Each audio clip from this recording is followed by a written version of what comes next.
جب دنیا سے بیزار ہو، قرآن اٹھاؤ، دل سے لگاؤ اور رب کے ہو جاؤ۔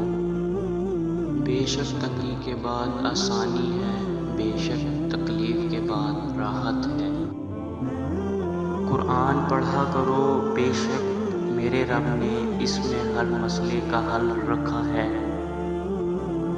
اور مکڑی کے جالے سے بھی زیادہ کمزور ہے یہ دنیا کے سہارے۔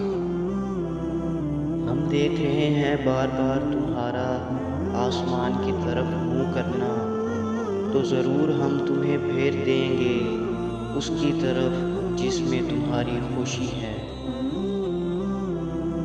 جب دل اداس ہو اور وجہ بھی سمجھ نہ آ رہی ہو تو سورہ رحمان پڑھ لیا کرو، دل کو سکون آ جائے گا۔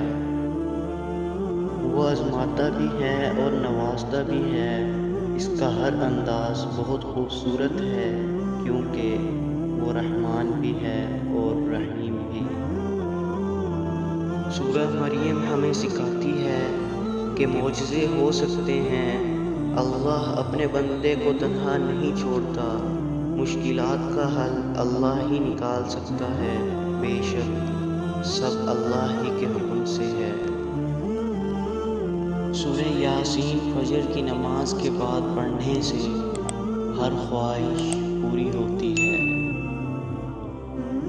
اللہ تعالیٰ نے سورۃ آل عمران میں خود فرمایا ہے کہ دعا پہاڑوں کو بھی ان کی جگہ سے سرکا سکتی ہے، تو قبولیت کا تو شک بنتا ہی نہیں ہے۔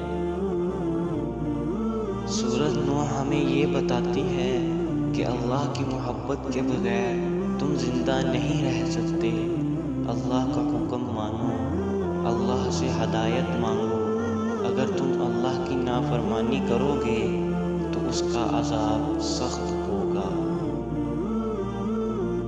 سورۃ کہف میں ایک سبق ہمارے لیے یہ بھی ہے کہ جب کچھ ایسا ہماری زندگی میں ہو رہا ہو جس کی سمجھ نہ آئے تو ہمیں صبر کر لینا چاہیے، کیونکہ ضروری نہیں کہ ہمیں ہر چیز کی حکمت فوراً ہی سمجھ آ جائے، کبھی کبھی یہ باتیں وقت کے ساتھ ہی سمجھ آتی ہیں، وقت سارے راز کھول دیتا ہے۔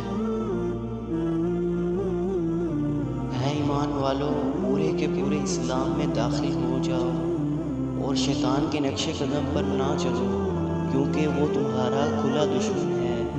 پھر اگر روشن دلیل آ جانے کے بعد بھی تم پھسل گئے تو یاد رکھو کہ اللہ زبردست حکمت رکھتا ہے، اور وہ بھی خوب جانتا ہے کہ اپنے مجرموں کو سزا کس طرح دینی